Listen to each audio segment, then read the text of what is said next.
असम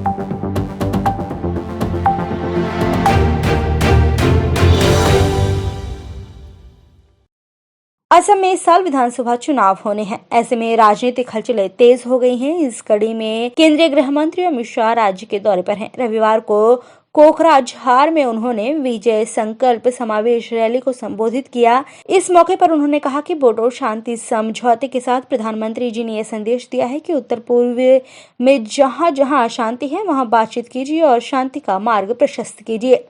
कांग्रेस पर निशाना साधते हुए उन्होंने कहा कि पिछले 5 सालों में असम में जो विकास हुआ है वह पिछले 70 साल में नहीं हुआ। इसके अलावा उन्होंने कहा कि राज्य में भ्रष्टाचार, घुसपैठ और आतंकवाद मुक्त सरकार केवल भाजपा बना सकती है। उन्होंने कहा कि भाजपा को 5 साल और दीजिए, हम राज्य को बाढ़ मुक्त भी बना देंगे।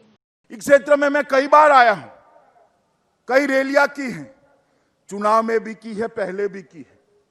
परंतु मित्रों, जहां बोडो और नॉन बोडो दोनों उपस्थित हो, ये पहली रैली है और इसलिए भी ये रैली का महत्व है। यहां बोडो भी है, नॉन बोडो भी है, और जिन्होंने जहर पिलाया था बोडो नॉन बोडो को, ये सबको ये संदेश है कि बोडो भी यहां के हैं, नॉन बोडो भी यहां के हैं, सब असम के पुत्र है, सब भारत मां की संतान है। सब मिलकर इस देश को आगे बढ़ाएंगे, असम को विकास के रास्ते पर ले जाएंगे। पूरे असम के अंदर इस प्रकार का जहर फैलाकर जिन्होंने शांति का भंग किया था, उनको आज ये रैली इसका एक जवाब है।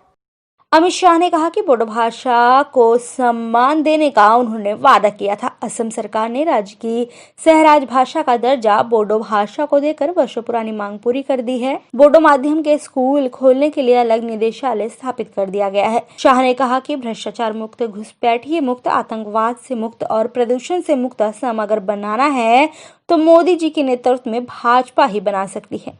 जनवरी 2020 के दिन देश के प्रधानमंत्री मोदी जी के नेतृत्व में हुआ।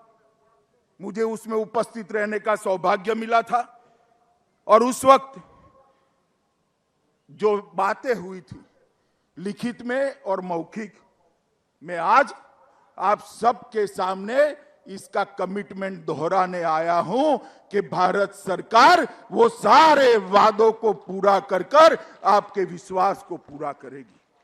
मित्रों, असम सरकार ने भी, हमारे मुख्यमंत्री सर्बानंद जी और भाई हेमंत बिस्वा शर्मा ने भी इस समझौते के लिए बहुत अच्छा प्लेटफॉर्म तैयार करने का काम करा।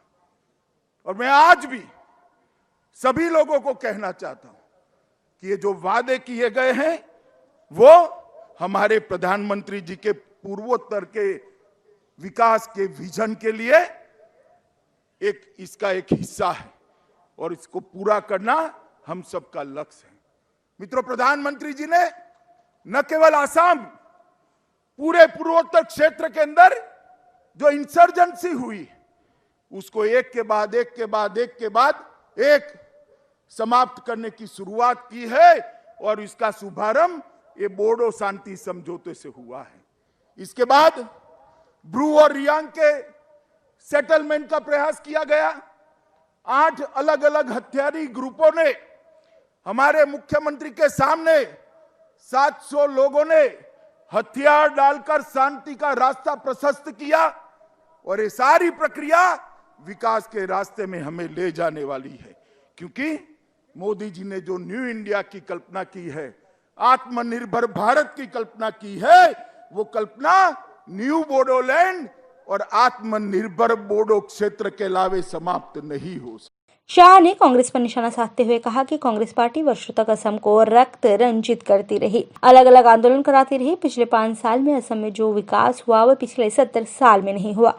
असमी, गैर असमी, बोडो, गैर बोडो करने वालों को पहचानिए। ये लोग ऐसी बातें राजनीतिक रोटियां सेकने के लिए करते हैं।